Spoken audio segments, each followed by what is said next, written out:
everyone? Welcome to Total Football Talk. I'm Anthony, I'm Eric.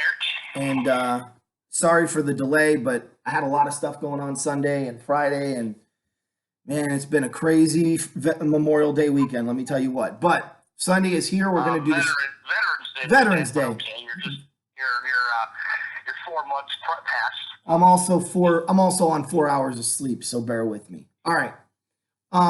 Sorry guys, I meant Veterans Day. And by the way, to all the veterans out there who served and fought for the country, thank you for your service and thank you for your continued service. If you have a flag, hang it up today. If you see a veteran, thank them. But do me a favor, don't don't thank them just to thank them. Be genuine about it. So anyway, yeah, that's anything you want to add to that, Eric, before we get going? No, I mean it's one of those where we shouldn't have to take one day or even 3 days, whether that's Memorial Day, Labor Day, Veterans Day. We should take them all the time. So I know it's an extra day to where it should mean a lot more. Every day means every day means quite a bit because they're the reason for our freedom in this country. So thank you not only today, not only tomorrow, but every day of the year. Amen, brother. By the way, I'm going to be switching hats here in a little bit. You'll see me up and go when Eric is talking, and we just lost him, so this is going to be live. I don't know why the connection's so bad.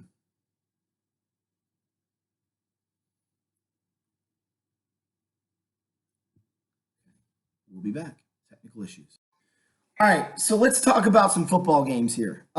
So the games we picked last week, Eric, we're going to start with the one game that we picked that wasn't the Bears Lions. I think we picked 3 games. So I picked one, or I think we picked 2 games last week, if I remember correctly. Yeah, so, we had the Bears and Eagles last week, and then we picked 2 games. Those 2 games were Baltimore and New England, which I think ended up being a completely different game than you had talked about. Yep. And then we also talked about Minnesota, Kansas City. So let's jump right into because you covered the Patriots, Ravens. I took the Chiefs, Vikings. So once again, I want to jump feet first into this. So Eric, first of all, your take on the Viking Kansas City Chief game. Well, with the Vikings, let's start with the Vikings first. They went into Kansas City. Listen, they watched a week prior Green Bay go into Kansas City and beat them by a touchdown. And I'm sure Minnesota is like, well, I think we have a better run game. Our quarterback may not be better, but we also have better receivers in Thielen and Diggs. And Minnesota goes in saying, hey, we got a better defense too. Well, you're right on some of those aspects. Thielen came in questionable. He actually ended up playing like one series, and then he went back out with his hamstring injury, which really hurt the Vikings offense. But they kept on going. I mean, they scored 23 points. So they lost on a last-second field goal, 26-23. It was about a 50-yarder for Harrison Butker. So the Vikings were in it. They were close, but again, Kirk Cousins versus a 500 or better team on the road.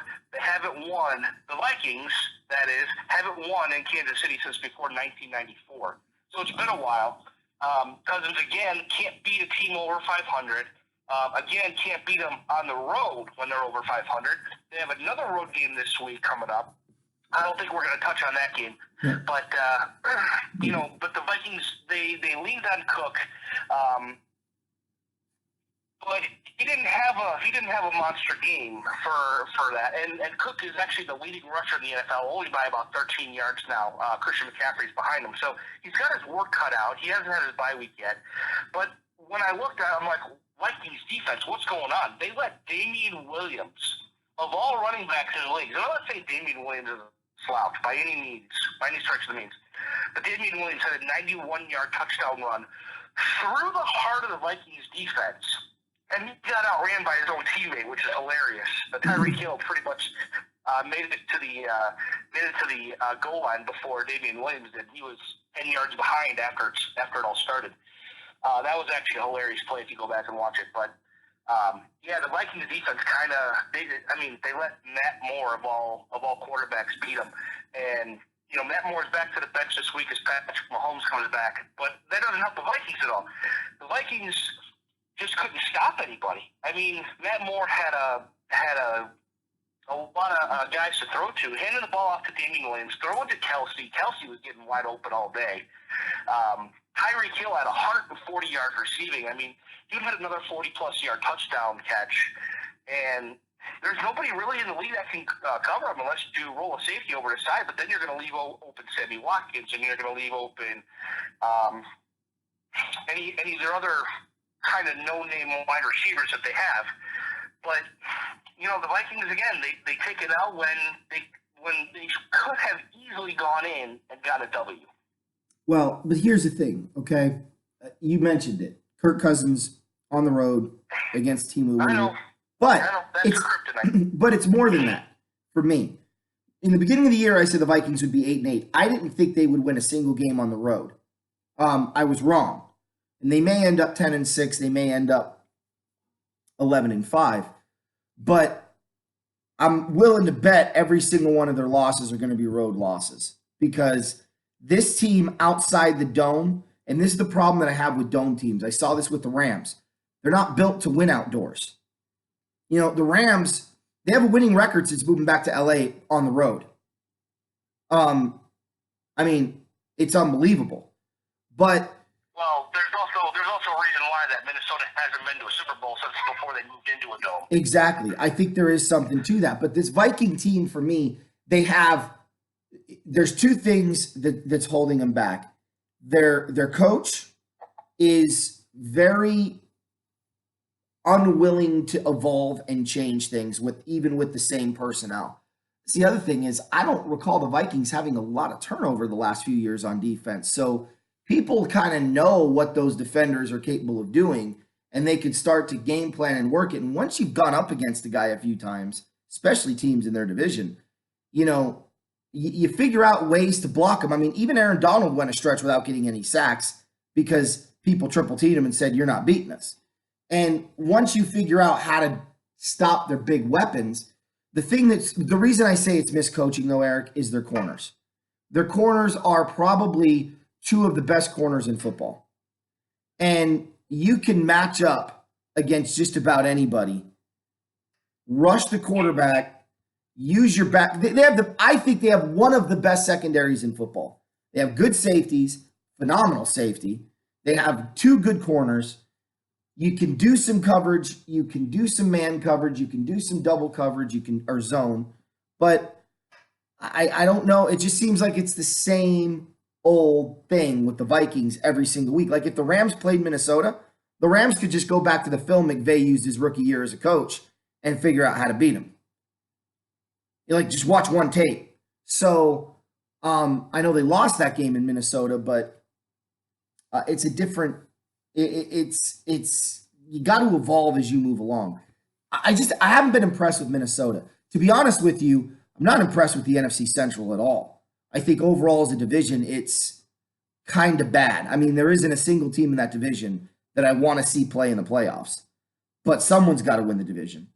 So, and I think we know who that someone's going to be, but it is what it is. Now, moving forward to the Ravens. Well, I just want to say that the Vikings, they've won two of their last three road games. They started out 0-2 on the road. They're 4-0 at home, 2-3 on the road. They've won 2 of 3 of their last road games, with the Chiefs obviously being that. They beat the Lions, put up 42, and they beat the Giants. They put up 28. I will say this, that they averaged 23 points on the road. Yeah. Now, is that good enough to win games? Yeah, it is. It is good enough yes. to win games. And if their defense decides to show up when it's supposed to, it's going to be better for them. Yeah. So now saying that when they play, here's the funny part. Okay, they average 23 games. They're averaging 20.6 points given up. So they actually have a winning formula to win on the road. When you beat a team by 18, and you beat a team by 12, and you're losing the close games like they lost to the Packers That's going to happen. by 5, and they lost to the Bears by 10, it gets skewed. So you're seeing a little bit of a difference when it comes to, why are the Vikings 2 and 3? Well, if you score a crap ton of points in one game, I mean, that's going to over skew it anyways. So Right. when they played the Chiefs, they actually played to what they have been averaging on the road. Yeah. Yeah, it was interesting. It was interesting. Look, as far as the Ravens Patriots goes, I mean, Thought the game wasn't going to be close. okay. Yes. You just got to flip the script. It wasn't close. Not for the Patriots. Yeah, it wasn't close to the Patriots. Here's the question. What came first, the chicken or the egg, is the same argument. So here's the question. Is this more of a reflection on how bad Tom Brady is?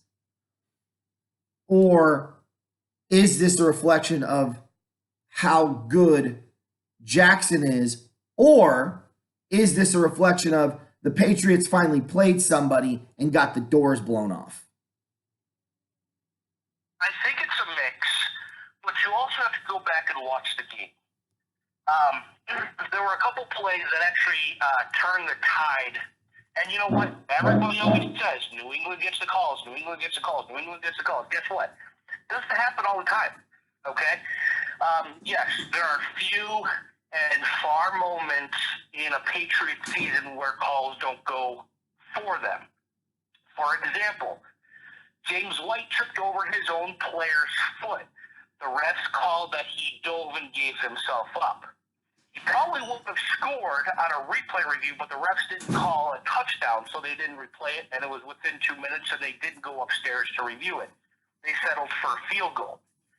That could have been 4 extra points right there. Now, Patriots lost by 17, so now that's 13. Julian Edelman fumbled. Bro, Julian Edelman hadn't fumbled in over 2 years.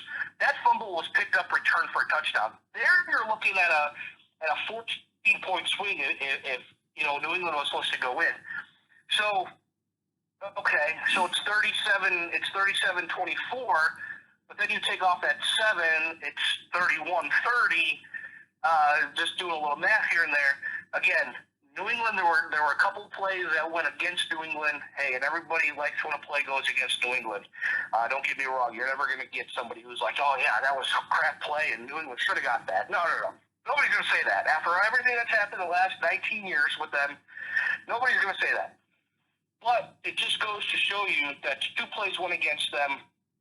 That actually pretty much made majority of the game. Yes, Tom Brady didn't have his best game, and yes, their schedule does get a little bit tougher going forward, but I think it was a good measuring stick of where Baltimore is. New England's already there, but where's Baltimore? Now, they're still 2 games behind, or a game and a half behind New England for best record in the AFC. Baltimore can keep playing strong, and they got a tough schedule coming up, too. After this week, that is, that they could be in the thick of things for home field throughout the playoffs. And who would have ever thought that Anthony would be talking about a Baltimore playoff team this year? Holy cow! Lamar is actually the first quarterback in 3 or 4 years who's had two rushing quarterback touchdowns against the Patriots in quite some time. So. I mean, that was huge for them, too. So it really didn't look like New England had an answer. I thought Lamar was going to get shut down. I thought Ingram was going to get shut down, and Ingram, for the most part, did. But Lamar found room. He found a lot of intermediate passes as well. Nothing deep, but, hats off to Baltimore. They went in. They're like, we're tired of hearing about New England, and you know what? Let's talk about us for once. So I'm going to take the floor here for a minute. Let me break something down here. Bill Belichick took away what he thought was their best player, and he did it well. Mark Ingram did nothing. And the reason... He had 115 yards rushing. Well, that's nothing. How much of that was garbage time, though? Well, I'm not going to go back to each quarter, but Mark Ingram had quite a bit of his yardage in the first half. Okay, well, then Belichick's entire plan fell apart. I don't think what I'm getting at is I don't think Belichick's plan was to stop Jackson. Okay, because like me, maybe not. Man, that's a little too bold. Uh, Conventional thinking when you watch the Ravens is it's a gimmicky offense. Jackson is not. You got to stop that running game and make them one dimensional. The Cardinals did it, and they damn near beat them. But that one dimension is pretty darn good right now. I would say this to Raven fans. Enjoy it. Because finally a coach has decided to throw convention out the window. Okay? You have Todd Gurley playing quarterback. Like Todd Gurley, he is going to be a comet that will burn out rapidly fast. Oh yeah, absolutely. It happens all the time. Well, you can't say it happens all the time. No one's ever used a quarterback like this. Well, Vic was used like this. No, no, he was not. Vic broke the pocket when things broke down and rushed for 1,000 yards. These are designed runs. These are schemes designed to run defenders off, get Jackson outside, and give him what they call a passing RPO. This is a unique offense. I'm going to give credit where credit is due. They know Jackson can't drop back 5 steps and throw down the field and pick your team apart. You're not going to be able to do that. So what's next? So this is a comet that will burn brightly. He will rush for 1,000 yards. Baltimore will win this division running away. And they may make some damage in the playoffs. Next year, Baltimore better have some answers, or they're going to end up like the Chicago Bears. Because while this is innovative, while this is new, it isn't hard to defend. And I mean, while you're right, there's teams that had a lot of tape on Lamar Jackson already from last year, and he's still being able to do what he's doing. He said he wanted to be more of a passer, and and I commend him for working quite a bit on his passing game.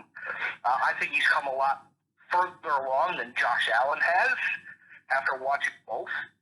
Allen still misses a lot of wide open receivers. And I know every quarterback does.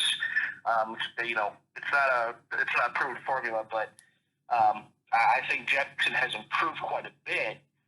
But then when you add the running aspect, yeah, he actually goes outside more and goes toward the sideline, so he diminishes those hits. But if you're taking it up the middle and trying to get that first down, you're gonna get punched, you're gonna get eye gouge, you're gonna get bit, you're gonna get everything. So, that all leads up, that all adds up. So yes, while I agree with you that Jackson needs to pass more, especially going into next year, because it's really hard to change up what you're doing this year when it's working decently well for the Ravens. But yes, it's going to need to be changed. Steve Young did it. Two different quarterbacks, I understand. Steve Young was able to do it. Warren Moon was able to do it. Randall Cunningham was able to do it. There's a lot of quarterbacks who have been able to evolve and save themselves. And Jackson's going to have to be one of those. Well, but again, the problem is, and first of all, Warren Moon was a pure passer right out of college. So he wasn't much of a runner anyway. But more importantly, okay, you're right about the other two. The issue that I have right now is I watched him play against the Cardinals. I didn't watch this last game, but I've watched him play throughout the year. And while he's improved, there's still a lot of deficiencies in that passing game. And I don't know where his ceiling is. And I don't know that we'll get a chance to see it because it looks like Baltimore feels like this is the best version of Lamar they're going to get. The good news for the NFL is there's a lot of quarterbacks like this in college. So when one burns out, just bring in another one. My only question is how long till defenders realize or defenses realize wider arc on your rush with your ends, blitz the A gaps, play zone coverage with the corners, and then have your safeties man up with Brown. So you're talking about competency in the NFL, and really, there's only like 3 people who are competent in the NFL. that's point taken. I'm just saying, but that literally is how easy this is to stop. So we'll see if anybody figures it out this year, but I'm willing to bet they'll have it figured out by next year, because apparently you need an entire offseason to figure out how to do something. I just told you what to do 9 weeks into a season, but I digress. Baltimore got the win. I don't know. I think you're right, Eric. I want to say this. I agree with you. I think it's a combination of all three. It is asking the question, what came first, the chicken or the egg? Tom Brady is not a good quarterback anymore. And as soon as somebody decides, Tom, you're going to beat us, we're going to play zone coverage, we're going to keep everything in front of us, but we're going to jam your receivers in the process, you're going to get a lot of fumbles from their wide receivers because they're not used to being hit or being involved in that much traffic. You're going to be able to blitz Tom Brady, and he ain't going to do anything with it because he can't throw deep. So challenge him to throw deep and see what happens. This is New England's life moving forward.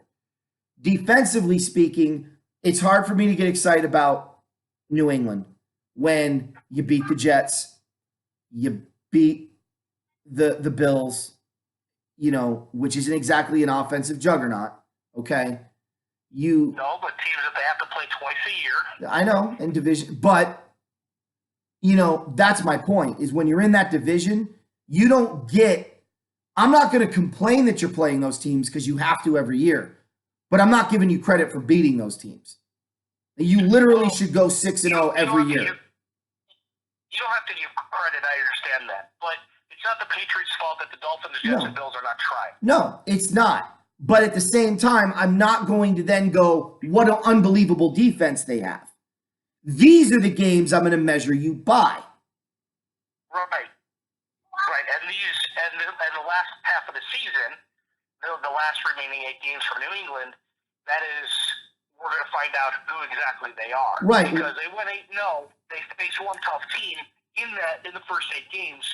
They barely beat the Bills, but hey, a win is a win. You take it anytime you can get it in the NFL. Now they got Baltimore. Now they got, some other tougher teams. So yes, we're going to find out if New England is really legit and if they can overcome what Baltimore put on them. After the Bears, I want to touch on something and get your opinion on it. Now, moving forward, Bears. This is the last game that we had to cover. Bears, last week, Philly. Oh my goodness gracious me, dude. I don't know what the Bears are doing when they have the ball. It is properly called offense because what they are doing is really offensive. Like, I'm actually offended watching them play. It's that offensive. I was just reading an article that said that the Bears offense has been smoked out. That's what Super Bowl winning coach said. If this is all the innovation you're going to get out of Matt Nagy, if last year was it, bro, who you looking at for coaching your team in a few years? Because it ain't going to be him. Well, I'll tell you this much, and I'll get into the game here shortly. But Nagy will be back next year. I completely 100% believe that Nagy will be back next year. Trubisky obviously will be back next year. It'll be the last year that the trio of Pace, Nagy, and Trubisky are all together. I think that there's I could go on for hours about this, but I'm not going to. Let me get to the game really quick first, and then I'll get to that point. The Bears lost by 8. Listen, the Bears are getting technically blown out in a lot of games. The one game they really got blown out against was at when New Orleans came to town. So, I give the Bears credit for staying in a lot of games. They've lost games by, 1 score or less the last 2 years. So they're in games. Now, I'm not defending, a close loss is a close loss because it still shows up in the L column. But the Bears had 9 yards of total offense in the first half. And it's like, okay, well, boys, you know there's 4 quarters to a game because if this continues, you're going to have 18 yards total. But, you know, the Bears somehow came out inspired in the second half. They got 2 David Montgomery touchdowns, which is great to see that rookie get in the end zone. I love watching him run.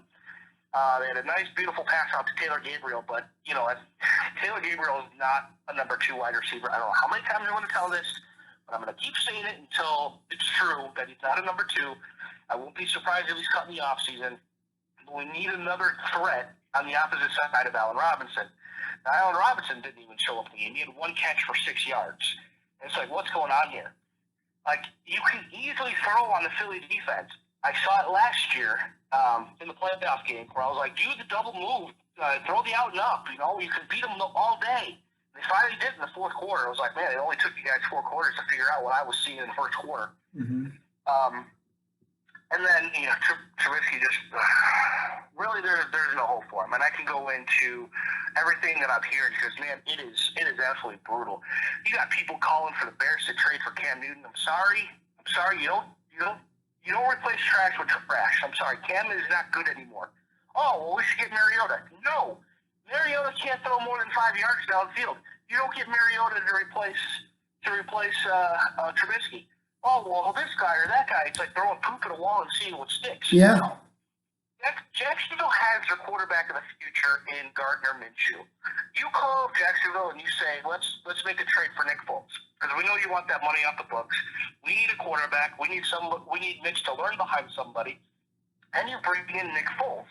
And Foles proves to be injury prone because he broke his collarbone in week 1. He's coming back. He's coming back next week when his bye week is up because they were just in London. You throw Nick Foles out there, and then you have a capable backup. You're not going to go outside Bridgewater. He's going to be too expensive. But you have a decent option in Foles. None of this Eli Manning crap, none of this Joe Flacco crap. Sorry, it's you just washed up. I want somebody who can come in there, run the offense, who's not 972 years old. And I know Phillip Rivers is going to be a free agent, and Tom Brady is going to be a free agent unless you ain't going to get any of those guys. Phillip Rivers can't throw a deep ball anymore. Phillip Rivers can barely throw 10 yards. Okay? I watched the game against Oakland. He looked like crap all freaking day. Missing guys high or whatever. I know he might have had an off day or whatever. Fine, great. But his time in LA is coming to an end very soon. So you don't replace a quarterback on his rookie deal with a 38, 39, 40, 41, 42-year-old, however old the quarterback is. You go and get somebody who's been out there who can throw it, who can run the offense, who Trubisky can maybe kind of learn behind. And it might be hard for him to accept the backup role, but that's what he's got to do. Or you just draft a quarterback in the draft, but we all know how that's worked out in Bears history, by the way. So, the problem with the game is this. There was one big issue with the game. Out of 60 minutes of this game being played, the Bears defense was on the field for 40. They allowed Philadelphia in the fourth quarter, when the Bears were down 19-14, to run an 8-minute drive and also convert on 4 separate third down conversions. Like, dude, make a stop. Make a stop. Yeah. Make a stop. Oh, okay, make a stop. So they got the ball back with 25 seconds remaining. Sorry, the Bears offense isn't explosive enough to go down, score with 25 seconds left on the clock, and get a 2-point conversion. Not going to happen. So I figured they would lose in Philadelphia. I called Philadelphia winning 42-14. Philly won 22-14, so at least I knew what the Bears were doing. Philly could have easily probably hung up an extra 3 touchdowns on the Bears in that game, but they didn't, thank goodness. But yeah, their offense was atrocious. Their defense, I don't know what their defense is doing. You know, they all say they miss Akeem Hicks, but you know what? If the Bears shut down Dalvin Cook without Akeem Hicks when the Vikings came to town, there should be no excuse for the other Bears not stepping up when Akeem Hicks was out and continues to be out. So I don't want to keep hearing that narrative that, oh, well, they miss Akeem Hicks a lot. Yeah, you do miss Akeem Hicks, but you keep playing defense the way you know it. And I'll give opposing teams credit. They're double teaming Mac They are taking him out of majority of all the plays, and so he's not making as an impact this year as he was last year. And of course, you start hearing the trade rumors around Chicago saying, "Hey, you know, if we traded Khalil Mack, if we traded for Khalil Mack and gave up 2 firsts and a second, how about we trade Khalil Mack for 2 firsts?" Listen, I'm gonna talk really slow to all the idiots out there who are talking about trading Khalil Mack. You don't trade a once in a generation talent and future, most likely, Hall of Famer. You don't do it. You don't do it. Shut up. Get that thought out of your brains and move on. Because you don't do it. See, this is why the NFL thinks fans are stupid. And this is why they treat the fans the way they do and why people like me and you get upset. Because by and large, you've got a lot of people that they think they don't idolize Aaron Rodgers. They don't idolize Tom Brady. They idolize Adam Schiff. I'm thinking of Schefter. Thank you. I was thinking of the friggin' idiot for the impeachment thing. They idolize Rich Eisen. They idolize the wrong people. I don't understand why when your team loses, they think, oh, we're having one bad year, we got to blow the whole thing up. I lived this for 17 years with the Rams. And say what you want about the St. Louis fan base. I hope they learned something after the Rams were there and had success and then fell off the wagon, because they didn't have that with the Cardinals. The Cardinals never had that kind of success when they were in St. Louis. They made a playoff or two. They never went to two Super Bowls.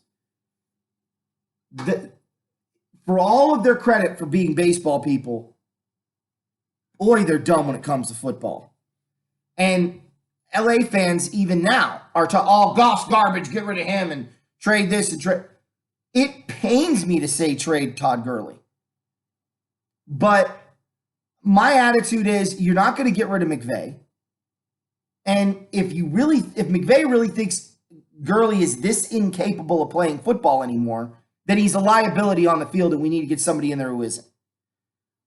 That's not the case with the Bears' Khalil Mack. They're not losing because Mack's a liability. They're losing because no one else around him is stepping up and making the play. That's the issue. So the Bears, they got more problems in a math book, Eric. We'll just say that. Hold that thought. So I don't know, Eric, with the Bears, what else to say. We'll cover more of them here coming up. But I agree with you on all fronts. I think Trubisky will be back. I think their head coach will be back. I think their GM will be back, but only for one more year. And I also have to give credit where credit's due. You called Trubisky not being a bust. We all kind of saw Trubisky being a bust. Like Lamar Jackson, I'm holding back until I see a full 3 years. Now, Lamar's having a great second year, but so did Trubisky. So let's see what year 3 looks like. Well, listen. I understand you're saying that. We'll see what year 3 looks like. There should have been a huge step forward in year 3 with Mitchell Trubisky. There should have been. It never happened. I was believing. I was like, okay, I understand the defense will take a step back, and the defense has taken a step back. Mm-hmm. The offense is just bottom 3 in the league, ahead of only the Jets and the Dolphins. But right. So when I said that, I thought the offense could come alive and be better than they were last year. And I know that they weren't the greatest last year, but they didn't have to be. They had a good defense. And they were lucky with a lot of injuries last year. I know they got hit by a couple injuries at the end with Eddie Jackson and Bryce Callahan. Listen, Bryce Callahan hurt himself in somewhere between week 15 and week 17 last year. He has yet to suit up with the same injury with the Broncos. Yeah. Well, look. So, it's been tough sledding for Callahan. But when they're able to let Adrian Amos walk and then sign Clinton Dix for $3 million, it's like, okay, well, I know Amos was really good for the Bears, But a lot of that had to do with Eddie Jackson, and Jackson and Clinton Dix played together in college, so they know each other. They know how each other plays. So, yes, I expect the defense to take a step back, but the offense to carry the defense, give them a lot more rest, and that hasn't happened. No. And the defense is like, well, but because where I want to give you credit is from the beginning of this whole cluster F. You talked about the Bears should go after Deshaun Watson on draft day. This is before the draft started. Absolutely. And Absolutely. you called it. And that's the part that's frustrating is there are a lot of fans out there like us who are smarter than these general managers, who are smarter than these head coaches, and that shouldn't be the case. Not at this number. Okay? I don't think people like me and you are very unique. I think there's more of us than there are of the idiots demanding trades and being stupid. But those are the people the NFL decides to focus on because it makes them feel good. So you put me as GM of the Bears, and yes, I'm gonna have some misses, okay? But I'm gonna have a lot of hits. Yep. And the reason for that is because sometimes it's not the analytics.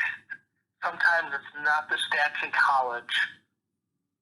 Most of the time it's the eye test. Yeah. And what was Deshaun Watson? Deshaun Watson was a proven winner. Mm-hmm. Now, if I ask my staff, hey, give me a list of quarterbacks. We need a quarterback. Give me a list of quarterbacks so we can draft in the first round because we're taking a quarterback. We're taking a quarterback at 3. And give me a list of quarterbacks. Oh, Deshaun Watson, check, done. If he's gone, next guy. But look at the two teams that were in front of us. So they need a quarterback. No.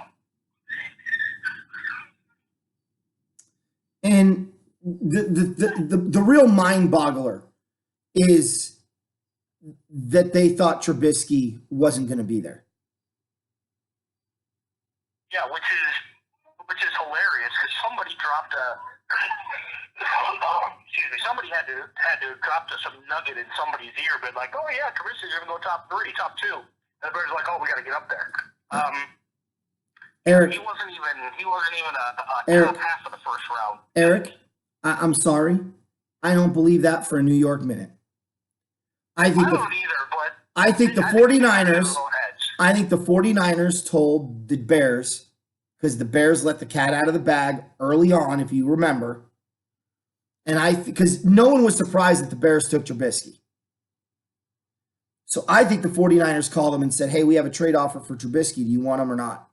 Because you're not going to get him if we make this trade. And they didn't have a trade on the books. They duped them. Because that's how dumb the Bears are. Is they really thought somebody else out there. I would have answered the phone and said, no, I don't want that trade. You can have Trubisky. Yeah. Or let the team that's going to draft him. I agree with you. So, to me... Maybe you put out a nugget about a different quarterback or whatever to throw you off that Deshaun Watson said, but no. Well, that's what killed me. Is, the Bears were stupid on multiple fronts. 1, they let the cat out of the bag. 2, they got duped by the 49ers. And 3, they believed that somebody actually wanted Trubisky other than them. I don't know how dumb you had to be. And then, to make matters worse, you trade a poop ton of talent to move up 1 spot. How much draft capital did that cost you? And well, it cost us the number 3 pick. It cost us like a 2nd or 3rd rounder. It cost us the next year's pick. It was the dumbest trade, I think, in NFL history. I really do. Certainly the dumbest draft day trade in NFL history. And it's not dumb because we're looking back at it. At the time, we were like, why? And really, that's your pick? Like, wow. Anyway. Well, hold on. You're also talking about the same organization that year that signed Mike Glennon to a 3 or 4 year deal. Oh, yeah. The same organization that traded for Jay Cutler. Oh, my God. So, our quarterback history isn't the best. Do the Bear fans... we're not the Browns, okay? But, hey, to each their own. Sometimes you wish you had a really good quarterback, and other times can settle for a good defense sometimes. Here's what you do. You go and you draft a quarterback from BYU. Problem solved. All right. Moving on. Okay. Speaking of BYU, you want to hear a laugh? I heard a guy on the radio say this last week. Oh, hey guys, why don't the Bears send some scouts down to New Orleans and they could scout that Taysom Hill guy and sign him to be quarterback next year? I almost died. I don't know if it was died of stupidity or died of laughter, but I heard that one. I was like, dude's attempted 8 career passes. Like, what are you going to do with him? There's a reason he's not the backup in New Orleans. Anyway, let's get to the day's picks. Look, we'll start. I don't want to cover any other games. I gotta talk about things, and there aren't really any. I mean, we contemplated covering 49ers, Seahawks, Bears, Vikings, Cowboys here. I'll do 49ers, Seahawks really quick, right? NFC West matchup. Whoever loses is going to help the Rams. Seattle more so if they lose than San Francisco. The Niners, I believe, are home. Is that correct, Eric, or are they on the road? Niners are home, and they're going to be without George Kittle and Robbie Gould. Yeah, so look for it to be a really close game. This is a game Seattle could win, but I think the 49ers are going to be able to run the ball. I think the Niners are going to win. Should be a fun game to watch if you're a fan of one of those teams or just a fan of football. I'm in the NFC West. I'm a Rams fan. I hate them both. I have no desire to watch it. Go. Russell Wilson is playing out of his mind right now, and they get Josh Gordon. I don't know how much he's going to help, but I'm interested to see how he fits in that offense. Like, who's he going to take targets away from, Lockett or Metcalf? Because Lockett and Metcalf have been money this year. And we all know that Seattle loves to run the game as well with Carson, but, Carson has had his fumbling problems. Yeah. And I'm actually looking at a 21-20 upset. Seahawks win this game. All right. I'll go 24-20. I think it's going to be that kind of game. Anyway. 24-20 San Fran? Yeah, San Fran. Minnesota at Dallas. Cowboys have a winning record. Vikings are on the road. Cowboys will win 24-17. I'll go simple. There's no analysis here. Yeah. We know what it is. You hit on all the points, Anthony. 31-17. Zeke has over 100 yards rushing. Done. All right, let's go into the Bears now, buddy. Chicago. All right, Bears. All right. Bears win this game. I'm getting this out of the way now. Bears win this game 27-11. How do I get that score? I'll tell you how I get that score. Because there's no Matt Stafford. He is out with broken bones in his back. Hello, Jeff Driscoll. 2 defensive touchdowns, a lot of takeaways for the Bears defense. And the Lions at the end are like, crap, we're going to go for 2, and they score on a 2-point conversion to make it 2-11. 27-11 Bears. Wow. And if the offense doesn't get better, it's still stagnant a little bit because the Lions have a decent defense. Darius Slay will be on Allen Robinson, but it's going to be others who step up, and the Bears do enough to get a victory. Look, no Matthew Stafford. We're about to find out what the Lions. This team it's just been riddled with injuries. You lose your running back, now you lose your quarterback. It's going to be a tough day sledding for Marvin Jones Jr. or Mel. What? Yeah, that's right. Why am I spacing on the receiver's name? Is that the receiver's name? Kenny Galladay and Marvin Jones Jr. Okay, I was right. Marvin Jones. I said Melvin. Frig. It's early still.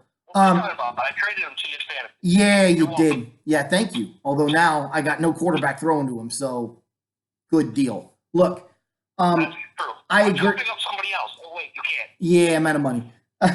Par for the course. Look, I'll touch on 2 things here. The Bears can't run the ball, but neither can Detroit. The Bears can't throw the ball, but neither can Detroit. The Bears have a really good defense. Detroit's defense is getting better, and it's growing. Because of that, I'm going to go Bears 9, Lions 6 in overtime. That's hilarious.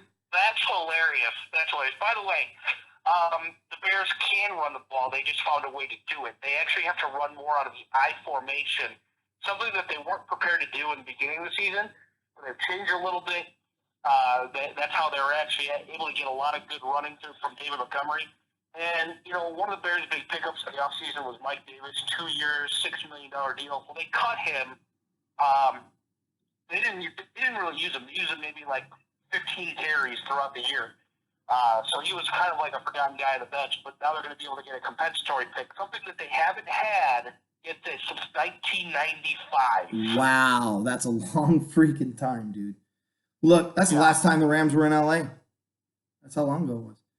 Or 94. 94. Sorry. It was their first year in St. Louis. That's how long ago that was. Look, let me just say this. If the Bears do run the ball, they'll win 16-6 or 13-6. Okay?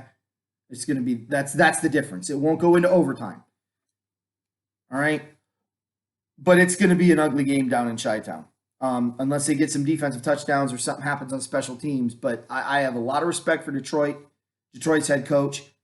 I think he's the first person to actually leave Belichick's tree and be something potentially. He's done a lot to repair that whole thing. So we'll see what life looks like without Stafford now. That'll be an interesting thing. Rams are at Pittsburgh. They're playing against Mason Rudolph, which you can't see this right now. It's bringing a smile on my face because I do like Mason, but he is a backup quarterback.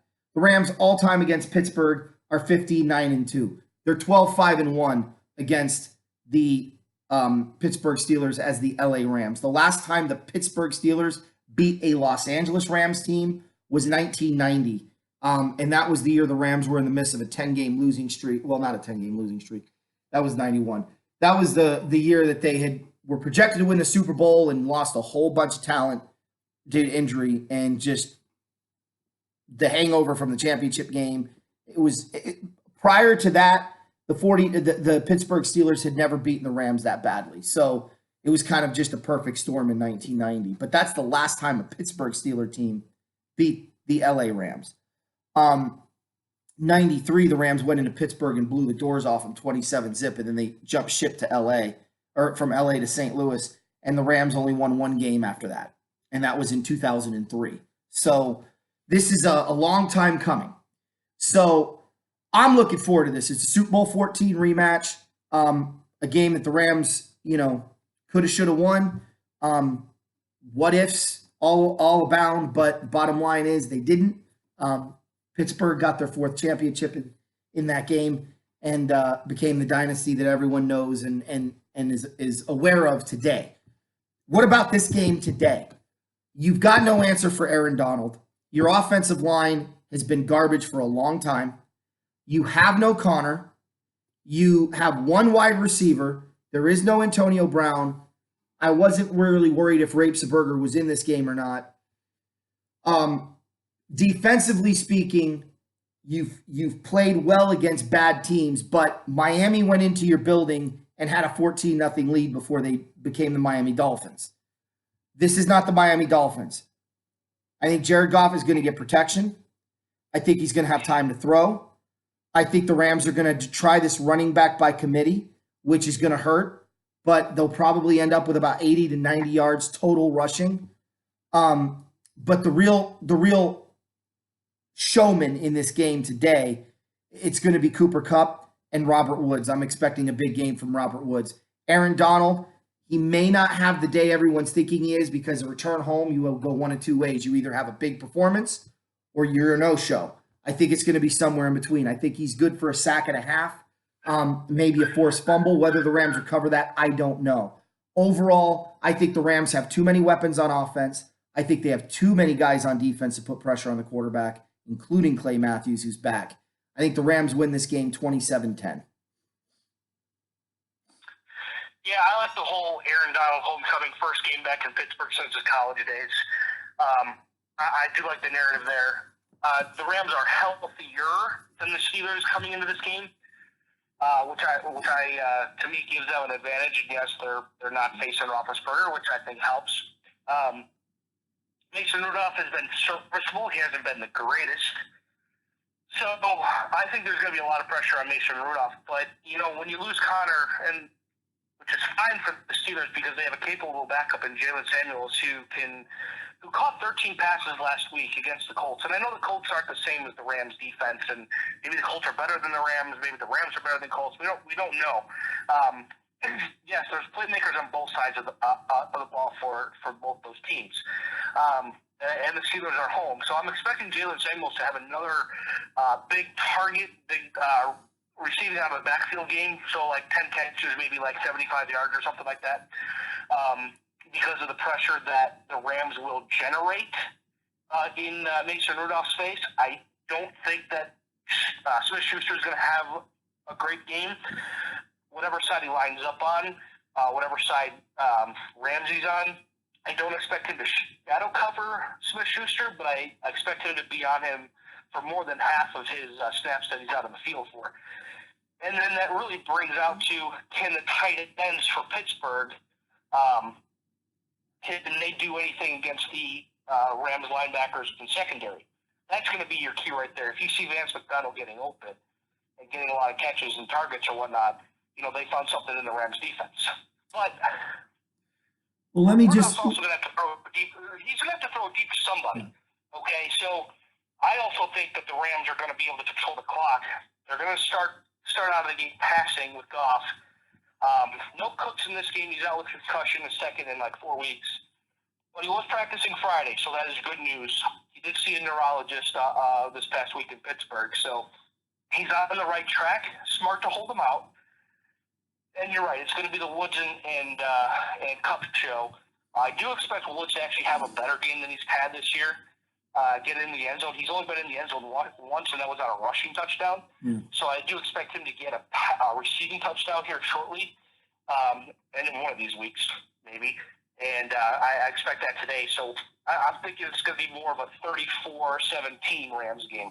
Yeah, I just think, Eric, I will say this has been the Rams' MO. They did this with Kamara, and they did this with Zeke Elliott. If you start burning them out of the backfield, they drop Corey Littleton onto your running back. When the Rams did that against the Saints, Alvin Kamara was a no-show the rest of the game in the championship game. Alvin Kamara was a no-show in the game against the Rams when they played in week 2. Ezekiel Elliott, passing-wise, was shut down the entire game in the playoffs and when the Rams were in Dallas a few years back, although they didn't have Littleton starting at the time. But it's been the Rams' MO to put their best athletic linebacker on, and Littleton doesn't rush the quarterback. He does a lot of delayed blitzes where if the guy he's reading stays in and blocks, he rushes, or he'll stay in his zone depending on the down and distance. So I'm not really worried about Samuel getting 10 catches out of the backfield. He may get 5 or 6. Actually, I don't even think he'll get that much, but let's just say 5. And then I think the Rams are going to be like, okay, Littleton, stop that. And he will. And then at that point, you're 100% right. Rudolph's going to have to go downfield, and I don't think that he can. The linebackers won't be covering the tight ends more than likely because you could put one-on-one with Jalen, and I actually do think the Rams are going to shadow Juju. That's going to allow for the Rams safeties to cover the tight ends over the middle. So there'll be some zones, and I think that's what's going to hurt the Rams, is that's going to be where, if they can beat Weddle to the point, if they can beat Johnson to the point, they'll make the catch. I think they're going to lead the team in receiving, but I don't think it's going to be enough to beat the Rams by any stretch of the imagination. So we'll see how this all breaks down, but we're pretty similar on the score. That much we know. Last thing that I want to talk about before we go. You mentioned this, and I want to touch on something. You said we're going to find out about the Patriots these next 8 weeks. I'm going to go a step further. We're going to find out about the NFL in the next 8 weeks. Because here's what I believe. I believe that the NFL is becoming a watered down, boring, not exciting, non-competitive, officiated, dominated sport. We're getting the same old tired retread. Look, there's a reason quarterbacks don't play in their 40s. And as a fan, there's a reason I don't get excited about 40-year-old quarterbacks. I don't need to see the geriatric games on the field. I want to see young, exceptional talent. Say what you will about Lamar Jackson. He's exciting. He's young. He can do things none of these 40-year-old quarterbacks can do. Mahomes is exciting. He can do things none of these 40-year-old quarterbacks can do. Allen is exciting. He can do things none of these 40-year-old quarterbacks can do. I don't need to see the geriatric games. I want to see young talent playing. And once you get to about 35, 36, it gets hard for me to watch you because your talent is so diminished. If the Patriots dominate in this stretch, we know that the NFL is a dying product.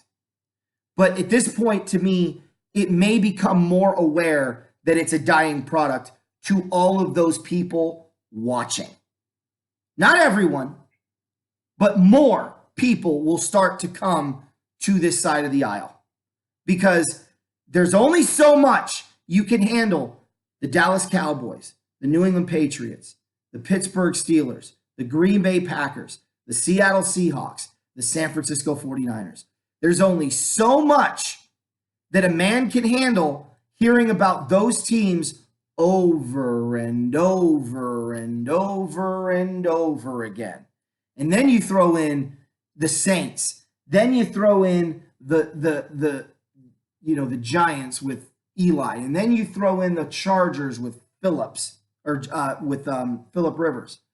And you're just like, oh my God, dude, these teams are not fun to watch. Stop shoving it down my throat. How many primetime games do I need to see Dallas play in or the Giants play in before the NFL realizes that this is not the 1990s NFC East? I don't need to see the friggin' Redskins and Eagles on primetime every year. I don't need to see Dallas against the Giants or Dallas against Philly. Give me better games to watch. There are better games out there. We're gonna find a lot out, and I have a bad feeling that what we're gonna find out is New England will be 13-3 or 14-2. That these teams that are supposedly good are not very good at all, and that these teams that are supposed to be on the decline aren't on the decline because of something else that you had mentioned earlier that I've touched on. And that is the incompetency of the NFL coaching ranks. I don't know if I'm being hyperbolic here, if I'm using hyperbole here or not. I genuinely am pondering this question. Would I get better coaching? I'm not joking. Would I get better coaching out of Pop Warner coaches or high school football coaches than what I'm getting out of the NFL? And the fact that I legitimately have to wonder that question says everything you need to know. NFL, you need Dabo Swinney. Dabo Swinney don't need you. You need Jim Harbaugh. He don't need you. Although Michigan might not need him much if he loses to Ohio State again. You need to go to college and you need to take this talent and you need to bring it up. And you need to make sure that these guys run the program the way they're comfortable running the program. I'm convinced that was the problem with Saban. That the players didn't like Saban because he was too no nonsense. If these guys want to make millions of dollars and they want big contracts, then they got to start listening to these coaches. By the way, shout out to LSU. Great game. Good job. As a Bama fan, I am not too proud. That was a heck of a game to watch, and it was a heck of a game played. So, Eric, do you have any comments? Yeah, I do have some comments. While I agree with your assessment, man, some of these college coaches have it made where they're at. Oh yeah, and they know they can stay a long time and not go to the NFL because we already saw what happened with Nick Saban in the NFL. And I don't think a college coach like Chip Kelly going to the NFL wants to endure that and then rehab back to a college program that wasn't where they left and come back and do all the recruiting. David Shaw's name has been mentioned numerous times. Lincoln Riley, after 1 year, was named a ton last year. Jim Harbaugh is named every year. And I know you've mentioned others as well. And you're going to start hearing Ryan Day's name out of Ohio State if you haven't already. But yeah, they have it made, and I agree that they need fresh, and they can't keep using recycled coaches. So in that regards, Yeah, but then all of these college programs are like, oh, we're just going to throw all this money at you, so you stay here and don't go to another college or NFL. Right. Well, hold on, because that's where these coaches, they need to man up. They need the challenge, right? You get everyone that you play against in the NFL has top level college talent, as opposed to just being able to pillage the high school ranks. But the NFL needs to stop, and fans need to stop pretending like college coaches don't come into the NFL and are tremendously successful. Jimmy Johnson, Bill Walsh, Paul Brown, God, the list goes on and on and on. John Robinson of the Rams. There are so many examples of coaches that have jumped over to college that have produced. Yes, there are examples of coaches that haven't produced, but I would say it's a pretty even field. And the bottom line is we don't need the Kevin Gilbrides in the NFL anymore. I don't need a Nagy in my life to watch football. Matter of fact, less Nagy, the better. You got lucky, Rams, with Sean McVay.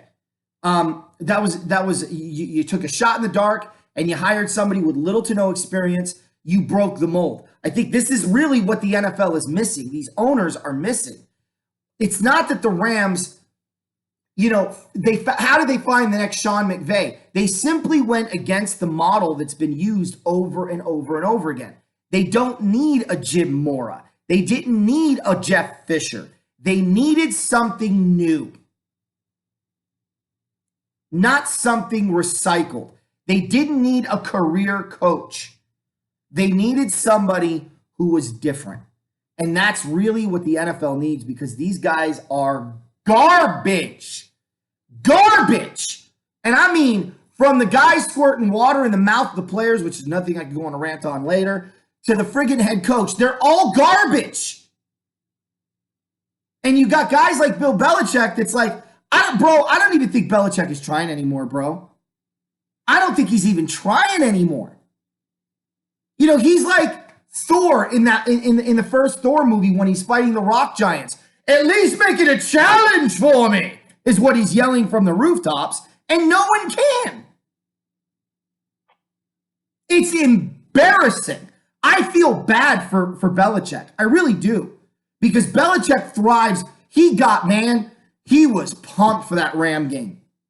He was pumped for it. Something new, something exciting, something unstoppable, a real challenge, and dominated. We saw vintage Bill Belichick.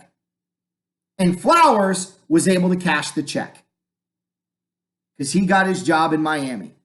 But if the Dolphins really truly believe, that Flowers was the D coordinator and was calling the defense when he was in New England, then they need to be committed. They need to be committed, and they probably believe that gender is fluid. They're probably that dumb. They probably don't understand 2,000 years of biology. So it is what it is. I don't know what to tell you, but I do feel bad for Belichick because he gets excited when there's a challenge, and there just isn't any. And that's the state of the NFL. And I think more fans are going to start noticing it.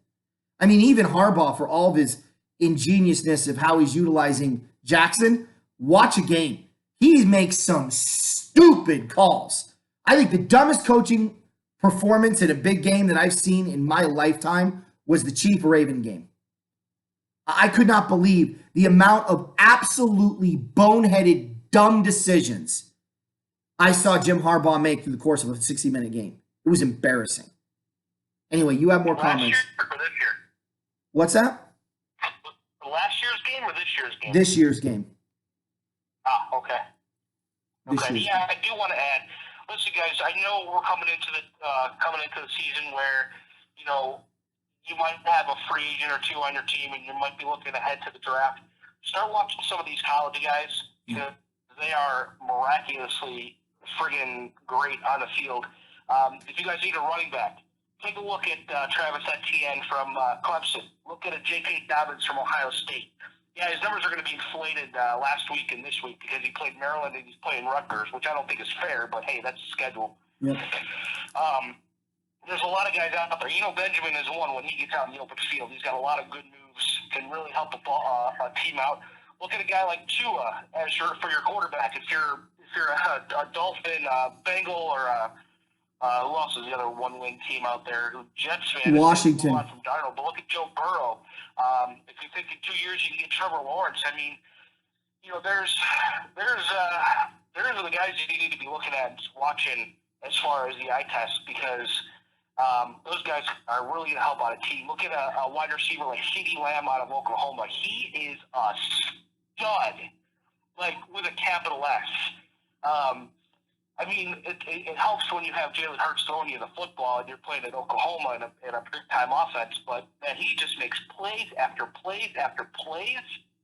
He is going to make some team very happy that they selected him with the first-round pick, and he's going to be really good. He's a really good NFL talented wide receiver, soon to be talented wide receiver. But the college games are getting excited, so watch a few of those games. Watch for some of those guys. Jonathan Taylor out of Wisconsin is another one.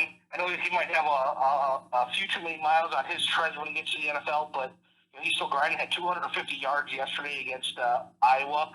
But I mean, they're just start watching. I mean, it's phenomenal what some of these guys are able to do, and I'm excited what they're able to do at the next level. I don't think the Bears are going to get any of those guys, so I'm not tooting my own horn for the Bears to get them. But I mean, it could be a running back for the Rams if Gurley's gone and they don't trust Malcolm Brown or Darrell Henderson or whatnot, and they go get somebody who can be flashy and get that first down when they need it. But yeah, I mean, other than that, we're starting to see a lot of these NFL teams figuring out who they are. Like, I enjoyed watching the Chargers work over the Packers, and then I see the Chargers get worked over by the Raiders. And I'll tell you what, I had a lot of fun riling up Packer fans this past week when they went out there for a vacation and not a football game. That tells me what kind of team you are and what kind of mentality you have. When you go out to California, and I know Green Bay is the smallest market team in the NFL, and you want to get out of the cold in northern Wisconsin, I get it. But man, you're going to California, you're going to LA for one thing, and that's to play football, not have a vacation, not stay out all night and have a good time. Yep. You can do that in the offseason. That's why you get worked. That's why you score 11 points, and that's why you're a freaking fraud. Amen, and brother. I have had so many people tell me that I'm wrong. Oh, well, what are the Bears? No, we're not talking about the Bears. The Bears lost on the last-second field goal to the Chargers. What happened when the Packers came to town? You got worked bad by that defense. Yeah. Amen. Amen, brother. Keep preaching. Keep preaching now. All right, guys. I'm Anthony. I'm Eric. Go Rams. Go Bears, bear down. Horns up, baby. Horns up.